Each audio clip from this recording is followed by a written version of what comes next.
Hi friends అందరికీ. ఈ blouse అయితే పాత బ్లౌజ్ ఫ్రెండ్స్. ఏమకేం పని పాట లేదా పాత బ్లౌజులు చేయించుకుంటుంది అని అనుకుంటుండొచ్చు కదా.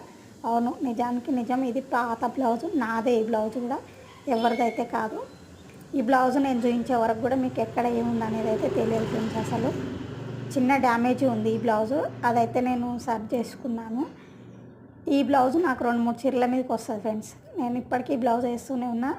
డ్యామేజ్ ఇక్కడ వచ్చింది. ఇది లెఫ్ట్ సైడు పినిసి పెడతాం కదా మనం, కాంట పెట్టే దగ్గర అయితే కొంచెం చినిగి పోగుల్లాగా పోతుంది. ఇంకా అది పెద్దగా అవుతుంది అనేసి నేను దాన్ని కొంచెం కట్ చేసి లోపల వేసిన క్లాత్. ఇప్పుడు నేను వేసుకున్న బ్లౌజ్ అయితే ఇదే ఫ్రెండ్స్. చూడండి, మీకు చూపిస్తున్నాను. అక్కడే పినిసి పెట్టిన ఏడనైతే ఇంత కూడా కనిపించదు. బ్లౌజ్ కూడా నాకైతే పర్ఫెక్ట్ ఉంది. ఇది 2-3 చీరల మీదకి వస్తుంది కాబట్టి నాకైతే దీన్ని తీసే బుద్ధి కాలే. ఇంతకుముందు కూడా ఈ బ్లౌజ్కు ఒక దగ్గర చేశాను, కాజా సైడు చేశాను. కాజాలు పట్టి మొత్తం పోయింది.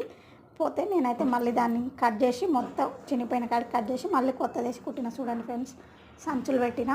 అప్పుడు కుట్టినప్పుడు అయితే కుడతారు కానీ వేసుకుంటారు అన్నారు. అందుకే ఈరోజు వేసుకొని చూపించిన. నేను రిపేరింగ్ చేసిన బ్లౌజ్ అయితే ఎలా ఉందో చెప్పండి ఫ్రెండ్స్. ఇంకా ఈ రోజులలో కూడా ఇలాంటి బ్లౌజులు రిపేరింగ్ చేసి వేసుకుంటున్నారా అని అనుకుంటారు, కానీ నేనైతే వేసుకుంటున్నా ఫ్రెండ్స్. ఎవరు వేసుకుంటారో ఎవరు వేసుకోవాలో నాకు తెలియదు.